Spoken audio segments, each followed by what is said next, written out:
북한교회입니다. 이것이 일제강점기 때 교회의 모습이에요. 당시 북한의 교회들이 얼마나 부흥을 했는지 평양의 별명이 동방의 예루살렘입니다. 수많은 사람들이 예수를 믿었습니다. 이렇게 조선에서 교회가 확장되자 일본에서 이게 큰 문제라는 것을 그들도 알았습니다. 그래서 일제가 우리나라를 통치하는 데 가장 강력한 요소가 방해 요소가 교회라며 이 초대 조선 총독이 이와 같이 말하며, 그래서 일본이 일제 이 강점기 35년 동안 교회를 그렇게 핍박했습니다. 근데 이 한반도 교회가 이 핍박을 이겨냅니다. 교회를 지켜냈어요. 이것을 주도했던 북한 교회가 신기한 것은 해방 후 공산주의에서 2, 3년 만에 교회가 멸망합니다. 이해가 됐어요? 35년 동안 지켰는데 공산주의 이 땅에 들어온 지 2, 3년 만에 북한 교회가 멸망합니다. 저는 오늘 말씀에서 지난주에 이어 북한의 공산화 과정이 대한민국에 주는 경고에 대한 말씀을 함께 나누려고 합니다. 그렇다면 어떻게 공산주의가 어떻게 이 북한의 많은 교회들을 이렇게 모조리 파괴할 수 있었을까? 오늘은 두 번째예요. 그 두 번째는 바로 위원회 전략입니다. 위원회요. 이게 아무것도 아닌 것 같죠?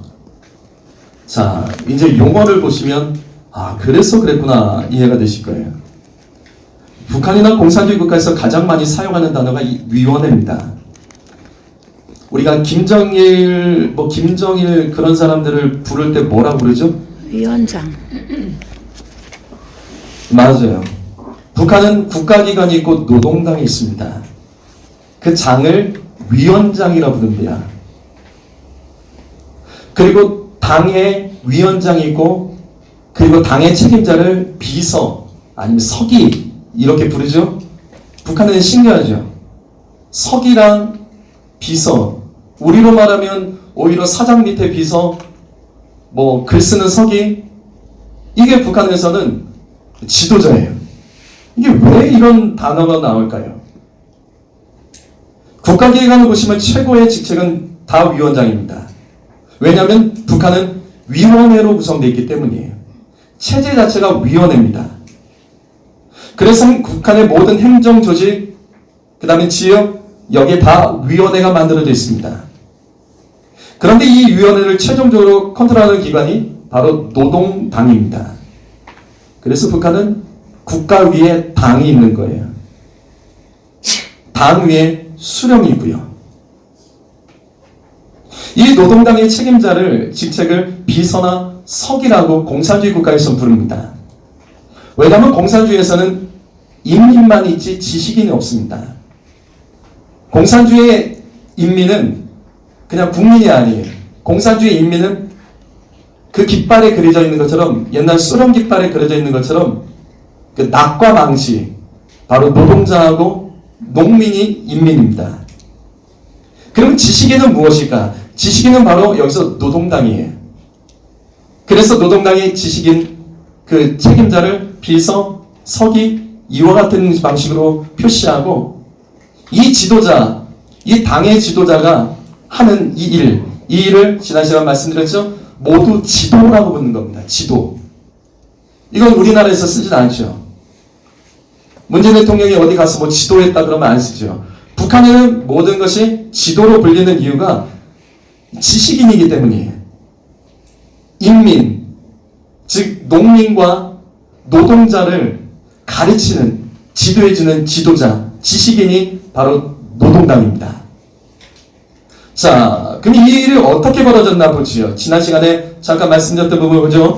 1945년 5월 8일 날 독일이 연합군에게 항복합니다. 이때 소련에게 사실은 패배한 거예요.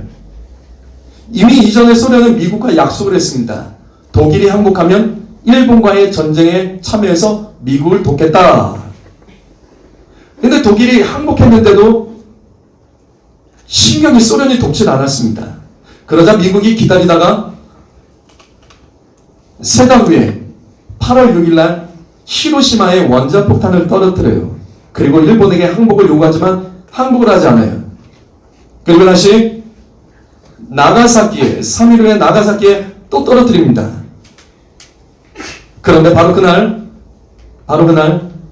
이 바로 8월 9일 그날 소련군이 대일본 전쟁에 참여합니다. 158명의 붉은 군대라고 부릅니다. 공산주의 군대를 이끌고 일본 전쟁에 참여해요. 소련이 이미 이 나가사키 원자폭탄이 떨어졌을 때 일본이 끝났다는 것을 알았어요. 그래서 최소 희생으로 승전국이 되기 위해서 약 1000여 명의 희생자만 내고 북한 땅을 다 점령합니다. 육로와 해로를 통해서 약 6일 만에 쏟아져 내려왔어요. 그래서 순식간에 북한을 점령하죠. 근데 문제는 바로 이거예요. 이 소련이 밀고 내려왔을 때 그들이 말했던 명분은 뭐냐면 해방군입니다.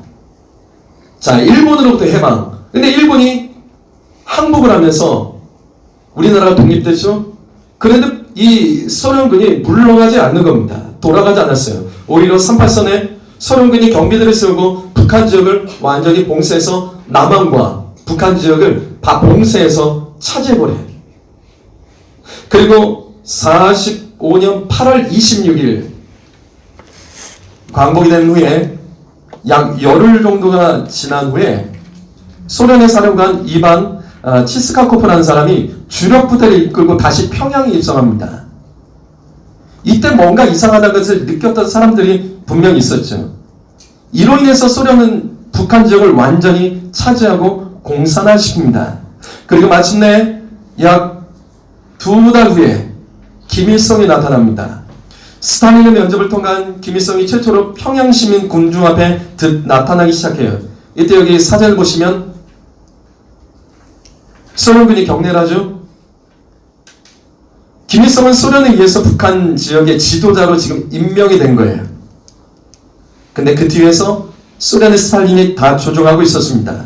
그리고 이때부터 약 2-3년 만에 북한 지역의 대부분 교회가 다 멸망당합니다. 어떻게 이렇게 신속하게 교회가, 그 영향이 있던 교회가 사라지게 됐을까? 그것이 앞에서 말씀드렸던 공산주의의 핵심 전략인 인민위원회 전략이에요. 자, 이제부터 여러분은 소련 공산당이 2차 세계대전 이후에 어떻게 신속하게 전 세계를 공산화시켰는지 그 방법, 역사를 볼 거예요. 여러분, 공산주의를 알려면 이 단어를 알아야 됩니다. 코민테른이요. 저 공부하신 분들은 아실 거예요. 코민테른이 있습니다. 이것이 뭐냐면 공산주의 인터내셔널입니다. 그 약자예요. 한마디로 말하면 소련을 중심으로 하는 공산주의 국가연합이에요. 그러니까 공산주의 유엔이라고 생각하시면 됩니다. 1919년에 레닌이 소련과 독일의 사회 민주당과 좌파를 중심으로 모스크바에서 만들어졌어요. 여기는 공산주의 유엔입니다. 여기 가입은 국가가 하는 게 아니에요. 국가가 아니라 개인이 가입합니다. 개인 아니면 당이 가입합니다. 그래서 국가를 대표하는 공산주의자 회원들이 여기에 가입해서 그 나라를, 자신의 나라를 공산화시키는데 소련의 지도와 지원, 물량 지원, 무기 지원까지 하는 단체가 코민테른이에요. 우리나라의 남로당의 박헌영, 베트남의 호치민, 그 다음에 중국의 모태동 다 여기 출신입니다. 여기서 교육을 받아 각 국가로 파송되어 소련의 지원을 받아서 공산주의 혁명을 그 나라 가운데 일으켰던 거예요. 이 코민테른의 그런 목적은 무엇일까? 간단합니다. 여기 있는 대로 소련 공산주의의 지도를 받아서 전 세계를 공산화시키는 거예요. 그리고 공산주의의 모체가 되는 소련에게 충성하는 연방체. 그래서 당시 아시아와 동유럽 그리고 서유럽에서 가장 강력했던 공산주의 국가는 어느 나라인지 혹시 아세요? 서유럽에서 가장 강력한 공산주의 국가예요. 프랑스입니다. 프랑스가 이 공산주의 운동이 굉장히 활발합니다. 왜냐하면 거기 시민혁명이 있었기 때문에 이게 굉장히 활발했어요. 프랑스는 인민위원회를 만드는데 실패해요. 그래서 공산주의 운동이 약해져서 그래서 만들어진 것이 뭐냐면 1960년대 6.8혁명이에요. 6.8혁명이 뭐냐면 간단해요. 공산주의 플러스 동성애입니다.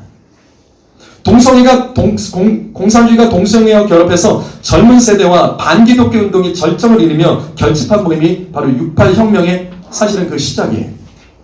이처럼 이 코민테른이 각 나라를 공산화시키는 핵심 전략은 각 나라 지역에 위원회를 만들어요. 위원회를 만들어서 그 목표는 뭐냐면 인민공화국을 수립하는 겁니다. 많이 들어본 이제 단어죠? 여러분 소련의 플랜이 뭐죠? 소련이 뭐의 약자예요? 소비에트 연방이죠. 그럼 이 연방이 뭐예요? 연방의 뜻이 뭐죠? 이게 위원회입니다. 소비에트 연방이라는 건 소비에트 위원회예요. 이거는 나라가 아니라 공산주의 국가 연맹이에요. 연합이에요. 그래서 소련이 한반도를 점령해서 했던 일이 뭐냐면 우리나라도 소비에트 연방에 포함시키길 원했어요. 그래서 북한이 이러한 공산주의 인민화 전략에 넘어갔던 겁니다. 그럼 어떻게 했나? 자 보시죠. 도시 지역을 다 바꿔요. 어떻게 바꾸냐면 이렇게 바꿔요. 각 도시 명칭을 어느 도인민위원회, 시인민위원회, 군, 면, 리 인민위원회를 싹 다 바꿨어요. 그럼 인민위원회가 되면 어떻게 되죠? 그 전에는 뭐 도지사, 시장, 군수, 면장, 이장 이런 사람들 한 사람이 대표가 되는 것이 위원회가 조직되면서 이 공동체, 인민이라는 공동체가 농민과 노동자 중심의 몇 사람이 그 지역에 쉽게 말해서 지도자가 되는 겁니다.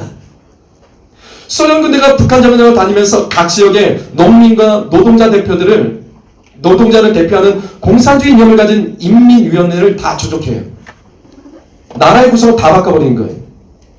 그러다 북한 지역이 어떻게 됐냐면 마치 우리나라가 6.25 꺾었을 때를 생각하시면 될 것 같아요.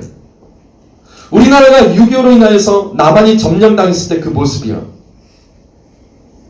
인민위원회를 그때도 구성해서 가난한 농민과 노동자를 세웠죠. 그리고 그들에게 하나같이 완장을 채워주죠. 그리고 그들의 땅에 살고 있는 부자, 지주, 지식인들, 그 다음에 종교인들, 이 사람들을 다 잡아서 그들을 재판하는 것이 바로 우리가 알고 있는 인민재판이라는 거예요. 인민재판이 누가 하는 거? 인민위원회에서 하는 겁니다. 아무나 하는 게 아니라 인민위원회에서 그 위원들이 거기서 완장 찬 사람들이, 임명한 사람들이 이 일을 하는 거예요. 단체예요, 단체. 이와 같이 인민회는 사법권과 재판권까지 가지고 있어요. 그래서 인민위원회에서 인민재판을 통해서 공개 처형, 그리고 학살, 재산을 못 사고요. 소련군의 보호 아래 북한 전역에 이 인민위원회가 다 장악해버려요. 그런데 당시 북한 지역에 가장 영향력 있던 그 단체가 뭐냐면 교회입니다. 근데 교회가 이 북한에서 침묵을 해요. 소련군이 총을 들고 있는 가운데 인민위원회가 주민들을 모아놓고 공산주의를 선전하고 반대하는 주민에게 공포정치로 다스리기 시작한 거예요. 그래서 순간 2, 3년 만에 북한의 교회들이 대부분 다 멸망당합니다. 이 같은 공산주의 인민위원회 전략은 6.25 때 남한이 점령당했을 때 모습을 조금 더 구체적으로 말씀드리면 그때와 동일합니다. 여러분 6.25 때 이 인민군이 내려왔죠. 인민군의 이 북한 군대가 두 부류인 거 아세요? 두 부류예요. 부대가 두 종류예요. 뭐랑 뭐죠? 혹시 아세요? 하나는 전투부대, 또 하나는 뭘까요? 전투부대가 있고 하나는 점령부대가 있습니다. 이제부터 영화나 그 장면들을 떠올려 보시면 알 거예요. 전투부대는 싸우면서 나가는 거예요. 그러면 점령부대는 남아서 거기를 다스려요. 그래서 사상으로 정치장교를 통해서 점령부대가 이 각 지역을 북한과 똑같은 구조로 만듭니다. 시, 도, 군, 면, 리를 위원회를 조직해요. 그리고 총을 들고 이 가난한 농민과 노동자들을 인민위원회를 앞장서서 그들에게 완장을 채워주죠. 그럼 그들이 북한에 했던 것처럼 그 지역의 지주, 그 다음에 교사, 경찰 가족, 군인 가족, 공무원, 교회 성도 목사 찾아내서 그들을 인민재판하면서 학살합니다. 그래서 6.25 전쟁 때 민간인 학살이 많았던 이유가 바로 이 인민위원회 때문에 그런 거예요.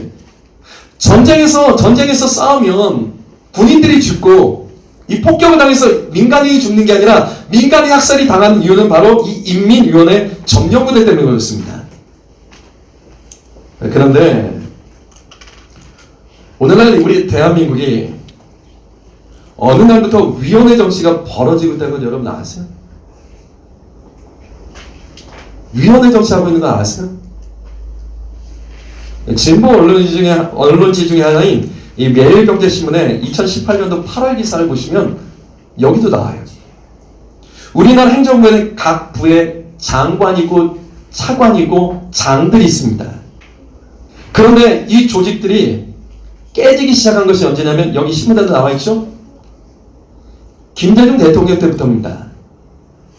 이때부터 갑자기 정부에서 이 정부 조직 기관에 약 364개 위원회를 만들었습니다. 자, 이거예요. 다시요. 정부 조직에는 다 장들이 있죠. 장과 상관없이 위원회라는 걸 또 만든 거예요. 김대중 대통령 때 정부의 원래 조직과 별개의 또 다른 위원회를 만들어서 국가를 운영합니다. 이것이 노무현 대통령 때는 572개로 더 늘어납니다. 자, 바로 이것이 문제입니다. 이미 정부 기관의 조직들에 민간인 전문가라는 사람들이 들어오게 되는 거예요. 그래서 위원회라는 이름으로 들어오는 거예요. 이 조직 안에는 장들이 있는데 장들이 결정권을 가지고 있지만 위원회라는 민간인 단체가 들어와가지고 그 장들에게 어떤 정책과 방향들을 제시하고 제안을 하고 그들의 사실은 자문을 받는 걸로도 충분하지만 위원회를 만들어서 그 결정이 바로 행정부에 반영되도록 만든 게 위원회예요. 그냥 생각하면 좋을 수 있죠. 근데 문제는 뭐예요? 위원회는 누가 뽑아요? 위원회는 누가 뽑아요? 위원회는 누가 뽑아요? 결국은 그 정부와 그 일에 관련된 사람들이 추천한 사람들이 위원회를 만드는 겁니다. 그래서 객관적일 수가 없죠. 전문가도 아닌 시민단체와 각종 이익단체들이 정부 속 안으로 들어오기 시작하는 거예요. 그래서 현재 우리나라 정부의 민변, 참여연대 이와 같은 민간단체들이 많이 들어와 있는 거예요. 그래서 자기 편에 유리한 대로 정부의 정책을 방향을 제시하고 이거는 이 국민 여론이다 전문가의 의견이다 하면서 이걸 정책에 그냥 반영하고 집어넣는 거예요. 위원회는 단순히 보면 정부가 국민과 소통하는 것 같지만 그게 아니라고요. 사실은 대통령과 그가 세운 장관들 그리고 장관이 임명한 책임자가 누구냐에 따라서 위원회 조직이 달라집니다. 그 대표적인 예가 탈원전 공론화위원회예요. 여러분 나중에 한번 이걸 인터넷에서 쳐서 보세요. 탈원전 공론화위원회, 탈원전을 위해서 위원회를 만들고 그들의 의견을 반영해서 원자력에 대한 정책을 결정하는 거예요. 그런데 이 위원회를 딱 보면 구성원을 보면 기가 막혀요. 신문에도 나와 있는 것처럼 전문가가 없습니다. 유럽의 나라들도 스위스 같은 나라도 탈원전을 위해서 국민투표를 5번 했고요. 독일 같은 경우에는 국민이 뽑은 국회에서 뜨겁게 그것을 결정하고 그러다가 지금은 다시 원전 유치로 돌아갔죠. 근데 우리나라는 이것을 빨리 탈원전을 선포해버렸어요. 어떻게? 국민 여론, 전문가 여론, 탈원전위원회 이렇게 위원회를 만들어서 원전은 위험하나 결론 짓고 자 전문가 의견입니다. 그렇게 한 거예요. 근데 결국 다 나오잖아요. 이 같은 원자력위원회, 탈원전위원회 전문가가 하나도 없어요. 여러분 이것은 신문이든지 어디에 가서 찾아서 확인해 보세요. 인터넷만 쳐도 나와요. 위원회에 어떤 사람들이 들어가 있는지. 이 중요한 에너지 정책, 여러분 탈원전 이 원자력을 전기로만 생각하는데 아니에요. 이건 무기고요. 경제입니다. 경제. 에너지 전쟁이에요. 에너지 전쟁. 이게 지금 우리나라가 무너지고 있기 때문에 지금 자꾸만 이제 전기세가 오르고 뭐 다 여러 가지 문제들이 지금 생기고 있는 거예요. 그래서 비전문가들의 의견을 듣고 전문가의 여론이라고 수렴해서 탈원전 정책을 적정한 것이 현재 우리나라입니다. 국가는 위원회 조직을 만들어서 운영하면 사실은 편해요. 위원회 몇 사람을 설득하면 다수를 합법적으로 끌고 갈 수 있기 때문입니다. 그런데 어느새 우리나라가 문제가 뭐냐면 투표로 뽑은 지도자가 있는데도 불구하고 투표로 뽑지 않은 위원회가 우리의 권리까지 결정하고 있다는 거예요. 그래서 이번 정부 가운데 재밌는 게 나오죠. 문재인 정부가 들어서면서 성평등위원회까지 만들었습니다. 왜 문재인이 대통령이 되면서 우리나라에 동성애 퀴어 축제가 2개에서 8개로 늘었는지 폭발적으로 늘었는지 이해하실 수 있을 거예요. 원래 2개밖에 없었습니다. 근데 8개로 늘었어요.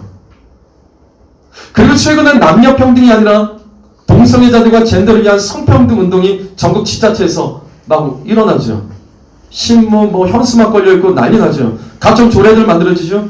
그 이유가 왜냐하면 바로 이거예요. 이것도 보세요. 국가기획자문위원회에서 이것을 결정을 해갖고 위원회에서 위원회를 만들어서 또 결정한 거예요. 자, 문재인 대통령 되면서 처음 시작된 성평등위원회를 아예 어떻게 했냐면 대통령 직속기관으로 만들어버렸습니다. 그래서 지금 우리나라가 이 문제가 생겨서 이렇게 가고 있는 거예요. 대통령이 성평등의 이 컨트롤 타워가 되어서 전국에 지금 이것을 퍼뜨리고 있는 겁니다. 현재 경기도 성평등조례 가장 문제가 뭐죠? 경기도 성평등조례 가장 핵심 문제가 뭐예요? 결국 하나잖아요. 뭐? 성평등위원회. 재밌죠? 성평등위원회 문제 아니에요. 경기도 성평등조례 핵심은요, 성평등위원회입니다. 그건 어디예요? 학교, 기업, 교회에다가 세우는 거예요. 위원회를 만드는 거예요. 그러니까 교회 안에도 위원회를 만들어서 어떻게 해요? 성평등을 교육하고 이것에 반대되는 사람들에 대해서 인민재판하게 만든 구조가 경기도 성평등조례입니다. 이 포스터 한번 보시죠. 경기도에서 만든 겁니다. 경기도에서 성평등위원회를 만들기 위해서 우리의 세금으로 지금 학교를 만들었습니다. 그게 뭐냐면 경기도 치마바지 성평등 교실입니다. 치마바지가 뭔데요? 이게 젠더 아니에요. 남자도 아니고 여자도 아니고 남자와 여자를 구별하는 것을 막지 않는 운동을 교실에서 만들어서 여기서 훈련된 사람들을 성평등위원회로 파송합니다. 누가요? 경기도에서요. 우리가 뽑은 사람들이 지도자들이 도의원이 도지사 이재명은 분당 우리 교회 집사님입니다. 이 일을 하고 있다고요. 여러분 누가 내 가족, 내 자녀 욕하면 싫죠? 어디 가서 욕 먹으면 막 난리치면 화내시잖아요. 예수님 이름이 이렇게 조롱당하고 성경이 이렇게 조롱당하는데 왜 거기에는 그렇게 침묵하십니까? 위원회 국가로 가는 것에 대해서 문제는 교수 신문에 대해서도 제기했습니다. 2018년에 교수 신문에서 이 문제를 제기했어요. 왜 제기했냐면 위원회에 들어가는 상당수가 교수들이에요. 근데 문제는 뭐냐면 이 내용이 이거예요. 교수한 사람이 여러 개의 위원회에 들어가서 바쁘다는 거예요. 근데 위원회에 들어가면 뭔가 결정을 내야 되는 거예요. 근데 전문적인 결정이 나올 수가 없다는 거죠. 결국은 여기서 한 번 참석하고 회의, 1년에 한 번, 2번 참석하고 돈 받아가며 밥벌이하는 교수들이 늘어난다는 겁니다. 결국 뭘 말하냐면 위원회라는 조직 자체가 굉장히 허술하고 이들이 제시하는 정책이 바르지 않다는 것을 말하는 거예요. 그래서 위원회는 반드시 공산주의로 가는 도구가 됩니다. 작년에 서울시장이 서울민주주의 심의위원회를 만든 거 아세요? 이게 너무 웃긴 거예요. 왜냐하면 시민위원회는 국민이 뽑은 대표가 아닙니다. 서울시에는 국민이 뽑은 대표들이 대신 대의 정치를 합니다. 시의원, 시장, 구청장, 비롯해서 그와 같은 구의원, 그런 사람들이 여기서 이 모든 내용들을 결정해서 그 시 안에서 모든 일들을 결정하죠. 근데 시민위원회를 만들어요. 그리고 어떻게 이 시의 모든 정책들을 결정하라는 거예요. 제안을 하고 그것을 수렴을 하고. 그러면 이 시민위원회는 누가 뽑냐고요? 그 시민은 누구냐고요? 여러분들 연락한 적 있어요? 혹시 여러분에게 연락한 적 있습니까? 심의원회 한번 해달라고? 안 가죠. 당연히 안 가죠. 어느새 우리나라가 위원회 정치로 지금 무너져가고 있습니다. 이처럼 우리나라에는 국민투표로 대의정치라는 사람들을 분명히 뽑았음에도 불구하고 여러 가지 위원회, 이 같은 위원회를 만들었는데 이 위원회들이 이번 정부에 들어와서는 각 지역과 도마다 전략적으로 지금 생기고 있습니다. 이게 문제라는 거예요. 처음에는 정부 조직으로 만들어놨지만 이제는 이것이 지역의 각 기관에 또 시민에 의해서 이와 같은 것들이 만들어져서 이 나라, 이 시도의 모든 행정 영역에 정책을 결정하고 있고 그것을 통해서 이 나라가 움직이고 있다는 거예요. 성도 여러분, 유엔에는 소련이 공산주의를 시작하면서 나라를 장악하는 전략이었습니다. 그래서 우리나라가 1945년 해방됐을 때 남한도 똑같았습니다. 남한도 잘 보세요. 우리 이 내용은 작년에 우리 6.25 때 말씀에 이 내용은 잠깐 말씀 나눴습니다. 이 남한 지역도 해방된 이후에 이 위원회를 만들어서 공산주의가 만들었던 시도가 일어났다는 것 여러분 아십니까? 앞에서 말씀을 드렸던 소련을 중심으로 하는 소련의 국제기구인 코민테른이 각 나라의 핵심 공산화를 시키는 전략, 그게 뭐라고 했죠? 위원회를 통해서 뭘 만드는 게 핵심 전략이죠? 인민공화국이요. 코민테른의 핵심 전략은요, 위원회를 만들어서 인민공화국을 수립하는 것이 여기 핵심 전략입니다. 그래서 보세요. 남한 지역도 소련의 지령을 받아서 1945년 8월 15일 날 해방되자마자 여운형이 만든 단체가 바로 건준이라고 부르는 건국준비위원회입니다. 이 내용은 잘 아실 거예요. 여러분, 여운형은 알고 갑시다.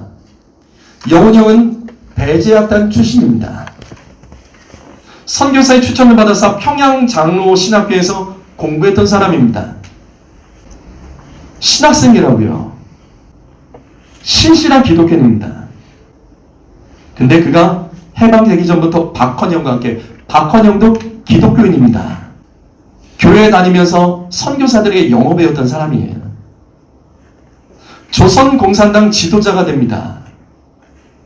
이 여운형이 건국위원회를 세우고 경국위원회를 세우고 가장 먼저 했던 첫 번째 일이 바로 그 다음날 8월 16일 날 뭘 하냐면, 자, 같은 동료였던 조선공산당의 이강구 최용달과 함께 이 남한 지역의 전국을 다니면서 형무소에 약 1만여 명의 정치범들을 다 석방시켜요. 그 사람들이 누구냐면 다 강성 공산주의자들입니다. 일제때 잡혀있던 1만여 명의 공산주의자들을 이때 싹 풀어버려요.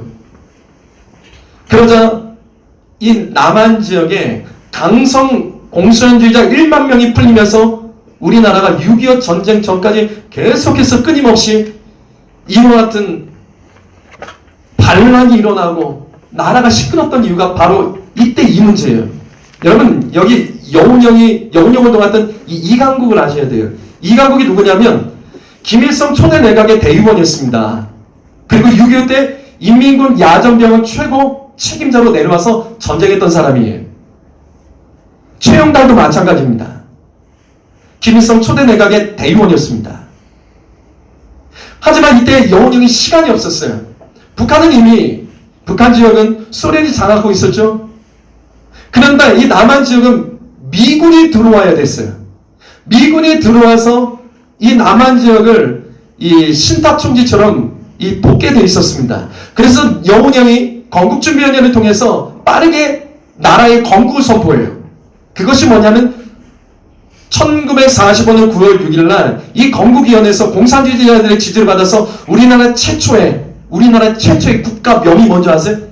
조선인민공화국이 9월 6일 날 선포됩니다. 해방 이후에 최초의 우리나라 명칭이 조선인민공화국이에요. 이해되시죠? 위원회를 통해서 인민공화국을 만드는 거예요. 여러분, 중국의 국가 명칭이 뭐죠? 중화인민공화국. 북한은요? 다 인민공화국이죠. 조선민주주의 인민공화국. 북한도 민주주의입니다. 북한도 민주주의입니다. 우리나라도 민주주의고 이상하죠? 그래서 현재 우리 학생들 교과서에서 대한민국에서 자유민주주의의 자유자를 빼놓은 이유가 그래서 그런 거예요. 우리나라는 그래서 해방되자마자 정식으로 공산주의 국가로 선언되고 시작했습니다. 근데 이걸 뒤집은 사람이 이승만입니다. 이승만이 돌아와서 교회 지도자들 깨우기 시작했어요. 그리고 공산주의 반기독교 세력이라는 것을 가르치고 영운형의 조선인민공화국과 싸웁니다. 그리고 마침내 1945년 12월 7일 날 공산당에 대한 나의 입장이라는 명연설을 KBS 라디오에서 해요. 이승만은 소련이 공산화되는 과정을 보면서 많은 사람이 수청당하는 것, 어떻게 죽어가는지 봤어요. 자, 2차 세계대전 소련에 죽은 군인과 민간인 숫자가 약 2천만 명이에요. 그런데 스탈린이 공산화하는 과정에서 몇만이 죽냐면 말도 안 되는 거예요. 7천만 명 죽습니다. 스탈린 초상화에 흉상에 절하지 않았다는 이유로 그다음 지식인들 몰아서 다 죽였어요. 근데 2,700만이 그 중에 기독교인입니다. 공산주의는 반기독교 운동입니다. 중국도 마찬가지죠. 모택동이 공산화 과정에서 몇 명을 죽이냐면 8천만 명 죽입니다. 그래서 공산주의가 들어가면 사람이 막 죽는 거예요. 베트남 전쟁에서 미군이 철수하고 공산화되는 과정에서 몇 명 학살당하냐면 인구 2천만 명 중에 600만 명 학살당합니다. 캄보디아요. 더 무서워요. 여기 캄보디아 나라는 더 무서워요. 인구 600만 명 중에 3분의 1 죽어요. 200만 명 죽습니다. 이처럼 공산주의 실체는 폭력과 살인의 영이 지배당하는 사단의 집단입니다. 그래서 보세요. 공산주의에서 사람 죽이는 걸 잘 보세요. 기가 막히게 죽이죠. 정말 사람으로서 죽일 수 없는 방법으로 학살을 하죠. 이게 사단적이기 때문에 그런 거예요. 폭동을 일으키고 국가를 파괴하고 그 중에서 교회들 반드시 파괴합니다. 사단의 세력이기 때문이에요. 그래서 이승만이 영적으로 이것을 파악하고 라디오 연설에서 조선인민공화국을 공개적으로 반대하면 이같이 말합니다. 자, 먼저 그 사람들, 공산주의자들에게 공산주의 실체를 알려주라. 그때 당시 몰랐어요. 사람들이 공산주의가 뭔지 몰랐어요. 그러니까 같이 잘 살자고 하니까 그냥 좋은 거예요. 근데 실체를 가르쳐 준다는 거예요. 근데도 가르쳐 줬는데 그들이 그것을 받고 돌아서면 그들과 함께 가지만 그들이 돌아서지 않으면 친부모, 친자식, 조카라도 원수로 대해야 된다. 왜일까? 여러분, 공산주의가 들어간 나라는 어떻게 돼요? 부모가 자식을 고발하고 자식이 부모를 고발하고 죽이잖아요. 이게 사단적이기 때문에 일어나는 일입니다. 가족이라도 공산주의자는 연을 끊어야 된다는 거예요. 왜냐하면 공산주의는 그만큼 무섭다는 것을 말하는 겁니다. 공산주의는요, 교회뿐만 아니라 가정도 파괴하는 사악한 집단입니다. 바로 이것입니다. 북한은 공산화됐지만 남한은 공산화되지 않았던 이유가 바로 이거예요. 여기서 공산주의를 영적으로 보고 싸웠던 사람이 있기 때문이에요. 이 일을 남한의 교회들이 앞장섰습니다. 그러나 북한 교회는 왜 무너졌을까? 침묵했습니다. 북한 교회는요, 타협했습니다. 그래서 2, 3년 만에 대부분의 북한 교회가 멸망당합니다. 침묵했다고요. 가만히 있었다고요. 말하지 않았다고요. 가르치지 않았다고요. 깨우지 않았다고요. 그 결과 일제 35년 동안 견뎌냈던 이 북한의 핵심적인, 한반도 핵심적인 교회들이 공산주의 앞에서는 2, 3년 만에 멸망당했습니다. 이 마지막 내용은 다음 주에 구체적으로 말씀드립니다. 오늘 말씀 마무리합니다. 예레미야 5장 1절 말씀을 읽어보겠습니다. 읽어봅니다. 시작. 너희는 예루살렘 거리로 빨리 다니며 그 넓은 거리에서 찾아보고 알라. 너희가 만일 정의를 행하며 진리를 구하는 자를 한 사람이라도 찾으면 내가 이 성을 용서하리라. 아멘. 이 말씀은 이스라엘이 바벨론에게 멸망하기 직전에 하나님께서 예레미야에게 말씀하신 거예요. 주님 말씀이 이겁니다. 이스라엘 멸망당한다. 그런데 정의를 구하는 한 사람만 있으면 내가 용서한다. 한 사람을 찾으셨어. 죄를 깨우고 이 땅의 악을 싸우며 하나님께로 돌아오며 하나님의 가정으로 이 땅을 바라보며 이 나라의 사명을 깨닫고 그 위에 있을 수 있는 한 사람만 찾으면 내가 그 성을 용서하고 이 나라 살려주겠다는 말씀입니다. 근데 어떻게 되죠? 예루살렘 멸망당합니다. 왜? 없었어요. 깨우는 한 사람이 없었어요. 정의를 구하고 진리를 구하는 한 사람이 없었어요. 성도 여러분, 제가 늘 말씀드리죠? 알아서 되겠지 아니라고요. 교회 무너질 수 있습니다. 교회 사라질 수 있습니다. 역사를 보십시오. 아니 교회는 그리스도의 몸이니까 하나님이 알아서 죽이겠다? 아니라고요. 무너집니다. 없어집니다. 유럽교회 싹 무너졌습니다. 미국교회 지금 간신히 견디고 있지만 고통스러워하고 있습니다. 왜? 법이 교회를 무너뜨린 법으로 세워졌기 때문에 우리나라가 지금 그 사이에 끼어 있는 거예요. 왜 북한교회는 무너졌지만 남한은 인민공화국이 선언됐지만 살아남을 수 있었을까? 기도하면서 공산주의를 분별하고 싸우며 깨웠던 사람이 있기 때문인 것이죠. 사랑하는 성대로 하나님 기뻐하시는 한 사람이 되십시오. 아멘. 이걸 정치 얘기를 생각하세요? 목사가 지금 이렇게 말하지만 어느 때가 되면 이걸 말하지 못하는 시점이 올 겁니다. 이 시대 이때 저의 사명은 이겁니다. 선거 똑바로 해야 됩니다. 아멘. 북한과 우리나라의 차이가 뭐예요? 사람 똑같은데 차이가 뭐예요? 결국은 정치입니다. 지도자가 누구냐에 따라서 법이 만들어지고 그 법이 그 나라를 만들어가는 거예요. 중국교회 희한하지 않으세요? 중국의 성도가 몇 만인 줄 아세요? 1억 명입니다. 우리나라는 비교도 안 돼요. 근데 어떻게 시진핑에게 그렇게 물려가지고 시진핑 속였어요. 종교에 자유 준다고. 근데 어떻게 그렇게 무너질 수가 있죠? 어떻게 중국교회가 공개적으로 다이나믹으로 폭발을 시킬 수 있고 성도들을 정치범성에서 가질 수 있고 선교사들을 싹 쫓아낼 수 있죠? 당연하죠. 정치 때문에 그런 겁니다.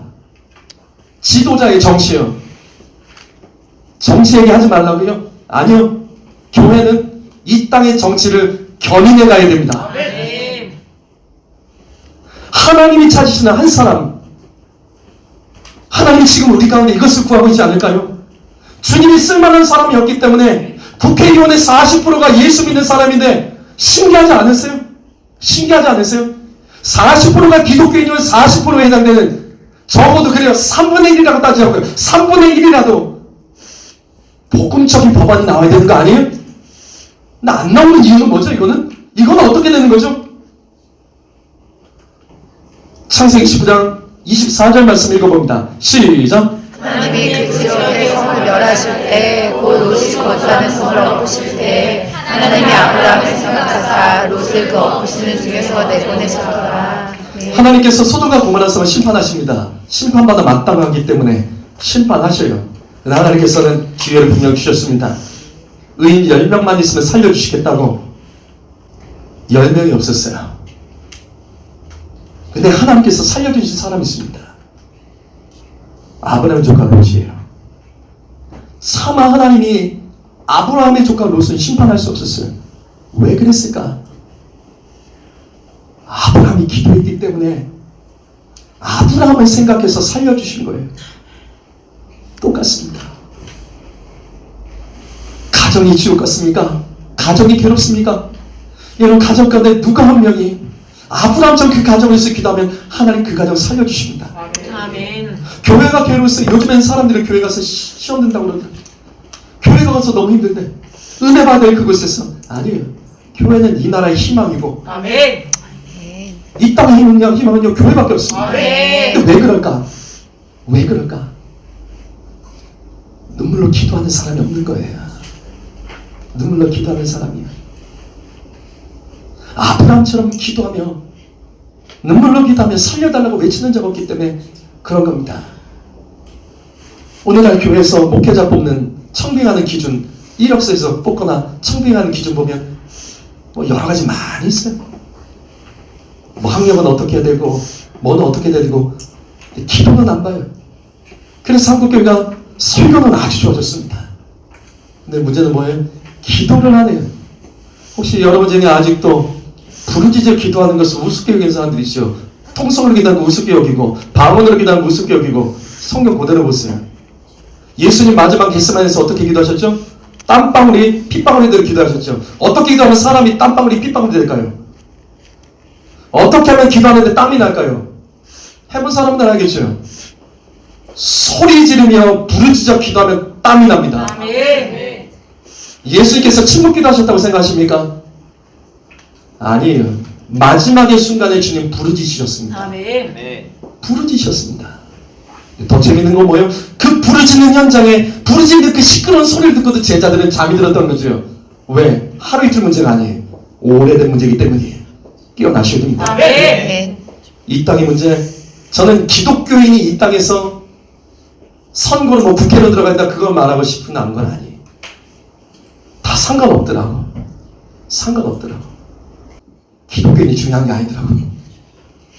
하나님, 이때 우리가 어떤 사람이 지도자가 되어야 되는지 기도하고 뽑았어야 됩니다. 아멘. 때로는 하나님께서는 하나님을 모르는 고레스와 같은 사람을 통해서도 예루살렘, 포로된 예루살렘 백성들을 그 땅으로 돌려보내기도 하십니다. 주님을 모르는 사람이라도 하나님이 사용하실 수 있습니다. 아멘. 에스더의 남편은 어떤 사람이에요? 페르시아 왕이죠. 그가 어떤 일을 해요? 유대민족 살려주죠. 왜? 하나님을 알아서? 아니요. 에스더 때문에 살려주는 거예요. 아멘. 하나님을 몰라도 하나님의 일을 할 수 있는 사람들이 있더라고요. 아멘. 그래서 우리가 기도해야 됩니다. 아멘. 그냥 투표하지 말고 하나님 이때 내가 예수 믿는 자 그리스도의 양심을 가지고 어떤 사람들을 내가 뽑아야 되는지 우리가 선거해야 되지 않겠습니까? 이 부분을 말씀드리는 거예요. 이 부분을 말씀드리는 거예요. 기독교를 뽑아라 이게 아니에요. 이게 아니에요. 다 똑같아요. 다 똑같아요. 그러나 완전한 사람은 없지만 차선이 되는 사람이 있더라고요. 이 사람보다 더 나은 사람이 있으면 그 사람을 뽑아야 된다는 거예요. 아멘. 성도 여러분, 이번 투표 잘 하셔야 됩니다. 아멘. 우리나라 공산화를 막을 수 있는 마지막 기회예요. 아멘. 그래서 주보에도 제가 일단 박아놨어요. 대한민국 공산화를 막을 수 있는 마지막 기회. 이번에요 잘못하면 개헌됩니다. 이미 여당에서는 개헌한 내용 다 나왔잖아요. 토지 공유제부터 비롯해가지고 다 나왔어요. 다 나왔어요.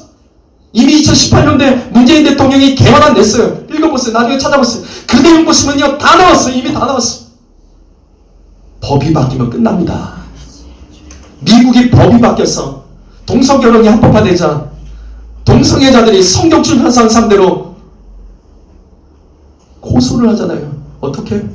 정신적인 피해 입었으니까 동성애 구조를 삭제해버린다. 성경에서 삭제하든지 돈을 내라.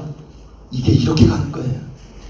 사랑하는 성도분, 하나님은 기도하면서 이 땅을 살리기 위해서 애쓰고 주님의 사명을 위하여서 쓸 자를 찾고 있음을 기억하며 아멘. 여러분 그냥 살지 마시고 아멘. 이 시대에 내가 예수 믿는 이유, 이 시대에 내가 여기서 이 이야기를 듣는 이유는 무엇일까? 무엇일까? 그리고 정치 얘기를 하셔도 괜찮습니다. 목사가 정치 이야기 하네? 괜찮아요. 좀 괜찮아요. 다 들을 준비가 됐어. 하지만 나중에 하나님 앞에 섰을 때 가서 붙잡고요. 주님 뭐라고 말씀하실까? 너 깨우지 않았냐고 저에게 말씀하신다면 저는 어떻게 하냐고요. 저는 그래서 사명 감당하게 깨웁니다. 아멘. 여러분 분별하시면 들으시고 아멘. 깨고 기도하며 하나님의 뜻대로 마지막 시대 예수 믿는 그리스도인으로 살다가 주님의 나라에 들어가기를 예수의 이름으로 축복합니다. 아멘. 기도하겠습니다.